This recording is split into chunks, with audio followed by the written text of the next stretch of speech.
Hey Mama Gang, so today I want to talk to you. Well, first, before we get started, I have a little sore throat, so that's why I sound a little off, but I wanted to make sure I made this content because I'm trying to stick to my content days. Everything is so different with having a little baby, so it really makes a difference that I stick to my schedule, especially when his nanny is here, his little personal assistant. So today I want to talk to you about why I chose to exclusively pump, okay? Last week was World Breastfeeding Week, and I completely missed that until the last day. So I couldn't even put anything together because by the time I found out, the week was over. So I still wanted to make a video though because I want to get started on some pumping series and just talk about different pumps, different things that I do, just to see if I can help other moms out there. Okay, so the first thing was the baby was not latching right away. So it was really, really difficult for us to breastfeed at first right out the hospital. So Sire wasn't latching right away. So what we ended up doing was supplementing with formula because of the fact that he had to have a sugar test every 3 hours. And I wanted to make sure that he passed his sugar test. So we did supplement with some Infamil NeuroPro while we were in the hospital. Okay, so the baby did start latching. I'm just taking a look at my notes. I like to prepare for my content. I don't like to freestyle it anymore because I'll be up here like duh. So it's a lot easier for me just to go ahead and have some good content prepared in advance. So the baby started to latch and he was drinking from a bottle at the same time. So I essentially was teaching Sire how to do 2 nipples. I don't think it's revolutionary, but it was making him frustrated and very, very upset. But he was learning how to do both. I would attach him to the breast, then I would give him the bottle, then breast and bottle, then breast and bottle. And he was getting a good rhythm of both, ideally. So then when we brought baby home, I had to go back to the hospital. So then my milk came in by the time I went back to the hospital 3 days later. I started pumping in the hospital right away because my milk came in, I was completely engorged and he was not draining my boob enough for me to really have some relief. So I had to start pumping because I was just in such pain. So I started pumping 3 days, as soon as my milk came in, I started pumping that day. And I believe that's the reason why I had a good output because I started as soon as the milk came in. And with pumping, the more you produce, the more you'll make, okay? So milk came into the hospital. I started using the Medela Symphony pump. Love, love, love, love, love that pump. That pump is the best, okay? But I'm telling you right now, if you use that pump, prepare to potentially become an overproducer because baby, that pump is gonna get you right. Started using the hospital grade pump and my milk was starting to come in and I was getting into a good flow because now I'm in the hospital for about 3 more days. So I'm pumping around the clock in the hospital and trying to nurse him at the same time. So I'm pumping, nursing, bottle feeding, like all the different things, all of the things, okay? And by the time I got home, I was using this little Freestyle Flex pump. Now the Freestyle Flex pump, I really didn't care for it too much because it didn't have that suction like the hospital grade. Once you try that hospital grade pump, it's no turning back. Like that's what you want. So I ended up calling Care Connection, which is a lactation and breast pump business here in Buffalo, and they have them all over. But I ended up calling Care Connection and asking them if they had access to the Medela Symphony because I needed a Symphony pump at this point. Like at this point, that was the only pump that was emptying me out all the way, and I absolutely needed that right away. So they did have one. I was able to get it from there for $15 a month through my insurance. If I didn't have insurance, it would just been $65 a month, which is absolutely worth it compared to paying outright for a pump. So we got our pump. I'm breastfeeding. Everything is, I'm trying to breastfeed, I'm trying to pump, I'm trying to do all of the things at the same time, and it was working out. He was starting to latch better and he was taking a bottle. So I would latch him on first, both sides, and then I would give him a bottle at the end. So we were working on that. Now his bilirubin was too high. So basically, it's just like bilirubin is connected to like jaundice with the yellowing of the skin, okay, having to do with the liver. So his bilirubin was getting too high, and it was because of my breast milk, because my bilirubin was high somehow. So it was making his high. So we had to stop breastfeeding for 3 days and give him a bottle around the clock. Now, mind you, now I'm getting a little break from the breastfeeding, and I'm getting sleep because I'm not waking up at night to feed him, because Jamil's now feeding him a bottle through the night. It was working out. I got some sleep. I was like, oh, this is nice. I kind of got a taste of that and was like, oh, okay, so this is what it's like to bottle feed. So I gave him formula for 3 days. We did not latch for 3 days. And then after those 3 days, we had trouble latching back on. And on top of that, it just was hurting too bad because now I'm pumping around the clock and I was not lubricating my nipples. So they were getting kind of raw. I didn't know to put some sort of like coconut oil or something on them. So make sure you do that. But once I started doing that and I healed my nipples, it was much better. So I didn't want to continue to latch because it was hard for him. It was frustrating for him, frustrating for me. My nipples were sore and raw. I was still trying to pump. It just seemed like pumping was just gonna be the better route for us. I'm able to get sleep at night. It was just much better. So that's how I ended up choosing to exclusively pump. So now I want to talk about some pros and cons.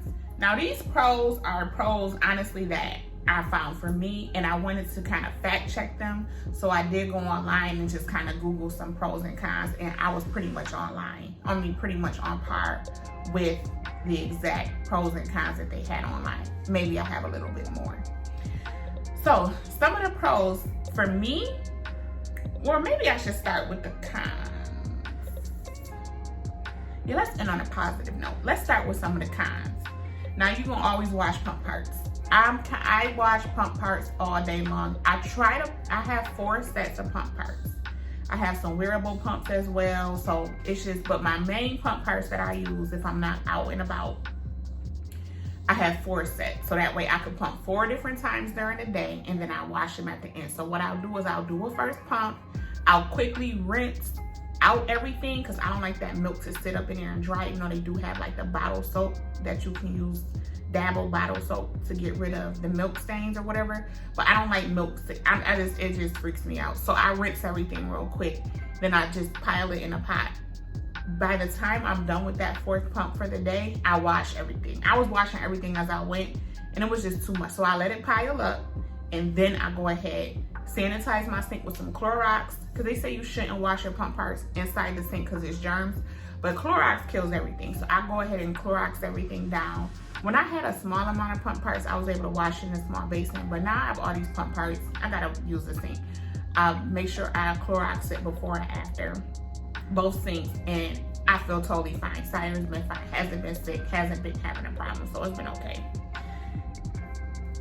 Always wash your pump parts. Bags can be expensive, and replacement parts, so you have to replace your pump parts every 3 months or every 6 months. Each one is different. So certain parts you have to replace every 3 months, certain parts you have to replace every 6 months. So that can be expensive. The milk bags to store your milk can be expensive too. You have to probably end up investing in a deep freezer or 2, or storing milk, you know, wherever you can store milk. You have to stop what you're doing to pump. I literally have to pump at 4:30. It's like 3:30 right now. I'm recording this video real quick. I have a quick webinar for this new business system I'm going to use, and then I have to literally pump right after and then make dinner. And so like you gotta constantly pump every 3 to 4 hours. In the beginning, I was pumping every 3 hours around the clock to establish my supply. Now Sire is about to be 4 months, but tomorrow? Yeah, about to be 4 months tomorrow. So I'm able to pump every 4 hours. Let's see. You'll need a wearable pump set if you're gonna be traveling or just going if you're trying to go be outside a little bit. You need to have the wearable pump. So I have a couple different, I have the Willow wearable pump, the Fampy wearable pump, and I have the Mom Cozy wearable pump. I bought the Mom Cozy. I'm trying to become an affiliate with Fampy, and I have the Willow someone gifted me. So, you know, I have a bunch of different pumps. You always have to have a wearable pump, especially this weekend I was out at a barbecue, so I had to pump right at the barbecue. So you just gotta be ready if you're trying to be outside. If you're trying to stay inside, no, you probably don't need a wearable pump. But sometimes I want to go outside, so I need a wearable pump. Because you don't want to not miss your, you don't want to miss your pumps, because then that affects your supply. Certain breast milk can spoil in the freezer, so check your stash often. So I pull out breast milk for Sire throughout the week out the freezer, just to make sure it's still good, you know, just to make sure that there's a certain I think it's an enzyme or something in the breast milk that can cause your breast milk to spoil immediately once it's frozen. So if your baby isn't drinking it frozen, or doesn't like it, or it smells bad or something, you may have to start, you know, figuring out what will be. I haven't had the experience that, so I really don't even know what to tell you. And you know, I never speak from what I don't know. I could research it and tell you, but that I don't know it, so I don't really want to speak for that. But I would talk to a lactation consultant for sure if your milk is being spoiled in the freezer. Thankfully, we're not having that problem. So our milk is staying frozen, and it's staying pretty good. And I go through the frozen a lot too, just so it doesn't sit, you know, a long time. It's more to pack. You packing milk, bottles, nipples, everything. So we use the Kindy system. I love that so much, because it's just, you could pump into the bags. I don't, because I like to know how much I'm pumping. So you can pump into the bags, you put it in the cavity, you put the nipple on, that's it. So it's a really good system for breastfeeding moms. The bags are a little bit more expensive, but I like them. I feel like they're a bit more sturdier. I just really like, and Cider loves them. Like we've tried some Medela bottles. He got a hard time with that nipple. He took on to that Kindy nipple right away. So we love those, and it's working out a lot better for us. And pumping can be inconvenient if you're in public and you have to pump. Okay, I wear like a little smock thing over me when I'm pumping, so that way I can whip them out, put the pumps on, put my cream on, do everything I need to do privately. Other people are staring at me like, you okay, you okay? I'm like, I'm just trying to pump. So, you know, I probably look a little flustered, but for the most part, I'm okay. So those are the cons. Let's talk about some pros. Now, some pros when it comes to exclusively pumping is my husband is able to feed the baby. So your partner is able to feed the baby at night, and you can get some sleep. Nursing moms who attach to the breast, it's their duty and job all around the clock whenever the baby wants to eat. And you never know how much milk the baby is getting nursing, so you're constantly feeding them all throughout the day. So you could kind of feel tied to constantly having to do that. And to be honest with you, I've seen a few friends go through that, and it just didn't seem like that was really gonna be my ministry. You know, I like to be able to feed him. I like to be able to hold him, know he's full. I can put him in his swinger. I can put him in his rocker. He ain't gonna stay too long in any of those things, but I could put him down and still, you know, have a little bit of whatever I need to do for us as a family. So that was really my thing, you know, being able to have other people feed him too. Like if we have visitors come over, they're more than welcome to feed him. I just think it helps bond the baby with others as well. They say that breastfeeding binds you to your baby more, but I've never experienced fully breastfeeding for a long time, so I don't know the difference between the bond. I feel very bonded to my son and very attached to him, so I don't know the difference. Maybe if it's a breastfeed, like maybe if you breastfed one child and not the other, I don't know, but I don't have anything to compare it to, so it's not a problem for me. I feel very connected and bonded to my son. So I was able to get sleep at night, especially with having a mental health condition. Sometimes I can start tweaking if I don't get enough sleep. So I really, really appreciated Jamil being able to feed him a bottle, because I was able to get enough sleep. He can be watched by his grandparents, so I can drop him off for the weekend if they want him to spend the night. He could spend the night. You know, Jamil and I are taking a trip, and we are opting out of taking Cider just because I'm just too nervous to take him to Mexico. I'm less nervous keeping him here in Buffalo with my parents versus taking him out of the country like that. Between COVID and being in a different country, that just makes me a little nervous. But him being here with his grandparents who always have him makes me more comfortable. So he could be there with his milk, and he'll be fine because he's used to them, and it'll be all good. You know exactly how much milk the baby is consuming, which allows them to sleep better at night. Now, babies the one thing I learned through the Happiest Baby, this Happiest Baby sleep program, listening to the book, the one thing I learned was if the baby is full throughout the day, they sleep better at night. So because Sire was full throughout the entire day, he started sleeping on his own at 2 months in his own crib through the entire night. And that was it because I kept him full throughout the day. I knew how much milk he was getting, and he was able to sleep through the night. Especially I dream feed him. Pretty much Jamil dream feeds him now, where you just wake him up right before you go to bed to feed. Well, you don't have to wake him up, but you could just feed them, and then they just are, go ahead and good night. Let's see. Able to get into a routine right away too with pumping and bottle feeding him the pump milk. I feed him, play with him, make sure to change him, and he literally wants to go back to sleep. And so that's pretty much been our routine for the past 4 months. So now that he goes to daycare, I'm gonna write up a little cheat sheet and just let her know that's the same routine she can keep with him until his routine changes. And pretty much he's gonna change his routine. I didn't create that routine for him, he created himself. So he came out the womb every 3 hours wanting to eat, wanting to be changed. And then eventually, once he stayed up a little bit more, we were able to do a play. I play with him, and we'll watch TV, or we'll read books, or we'll play little tummy time. We'll do different baby exercises that I use through this app called Baby Spark. So we'll do different things, and then he'll let me know when he's ready for a nap. So he pretty much set his own schedule. Okay, Sire's a boss baby. Still able to provide nutritious first food for baby. There's nothing wrong with formula. I feel fed is best.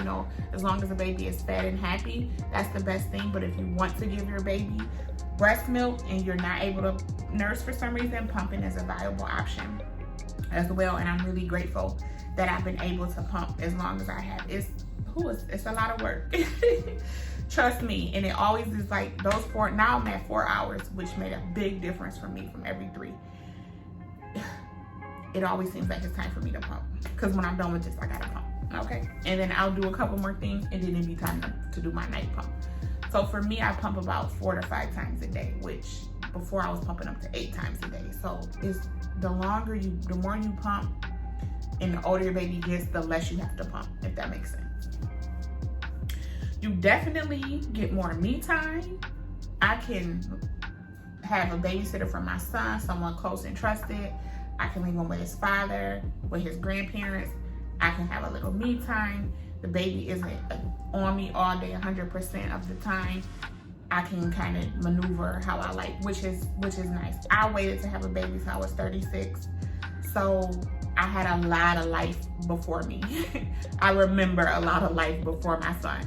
So I think it worked out better for me because I still have that autonomy a bit too, as well as still being able to be a good mother to my son. Great mother. Let's see. Feeding a baby helps to build bonds with your spouse or your partner. So when you feed a baby, you are becoming bonded to them and connected to them. So everything that we share, I share with Sire, Jamil shares with him too. The only thing Jamil can't do is pump. And normally, that doesn't even involve Sire. He'll be on me, but pumping I don't really need him to be on me to pump. He can be with his father. I can be somewhere else pumping. I don't really need Sire to pump. But it's really nice because Jamil is now bonded with Sire. And I believe a lot of it has to do with him feeding him at night, him feeding him during the day, and him being able to care for him exactly how I am able to care for him. He's different parenting style than me, which is totally fine, but ultimately we can tag team with Sire. It's less painful. I've breastfed, I've pumped. Pumping is definitely less painful. I even latched Sire back on like a month ago, and he latched on and he was nursing from both breasts for like a day and a half, but it just was too painful, and I was still trying to pump, and I was just like, nursing is just not for me. Like, kudos to the moms that nurse, and I really think that we could have done it had I not been pumping so much, but I missed that boat. I did, and it's okay. Pumping accommodates emergencies. I had to go back to the hospital for the 3rd time after I had my baby, but I had pump milk for him, so he was able to drink that. Okay, so when I was out, and I had to go back again for a 4th time, like 2 months in, a month in, because I have a rare swelling condition. Sometimes my tongue swells up, my cheek, my eye. It's a weird idiopathic angioedema. Basically, they don't know why I have a rare swelling condition, but I do. But I was in the hospital for like 3 or 4 days, and he was still able to get my breast milk, and I was pumping it and taking it, and my husband was coming to pick it up. So that worked out great for us because he was still able to get my breast milk even though I was not there. We didn't have to give him formula or anything. And it gives you more freedom. Like I said, I can go to the mall if I want. I can go hang out. I can do this. I can do that. I don't really do much, but it's the option. I always like options. I don't want to feel like I have to, but it's the options for me. So those are some of them. And the last thing I want to cover is ways to increase your supply. And I kind of want to do this separately, but I might as well just talk about it now too, because I never know who sees what video. I drink a green drink called Daily Dose. It is for nursing moms, created by a nurse who was a nursing mom. So nursing and pumping moms. It helps increase your supply naturally. And it's just a really good drink for people who, like, I do still eat a ton of veggies during the day, but I like to have that extra boost. I don't eat spirulina, I don't eat chlorella, like all of the different veggies that are in that drink. I don't necessarily particularly eat those, but I can get the benefits of them through that drink. I drink a gallon of water a day. I'm constantly drinking water. I fill this thing up 22,000 times a day. I do have a gallon water one too I'm gonna use to take to work. But around the house, I like this because it's easier instead of carrying that gallon all the way. I was carrying around the whole house for months, aggravating. But this is nice because I can just fill it up throughout the day, and it's just nice and easy to portable around. Actually, went inside a baby shower this weekend. My girl, she didn't tell, so I was like, "Ooh, this is perfect." So I didn't have one of those. Fruits and veggies. I aim for 3 veggies per meal. So think of an egg scramble with some fresh veggies, a smoothie. So that's pretty much like my breakfast type things.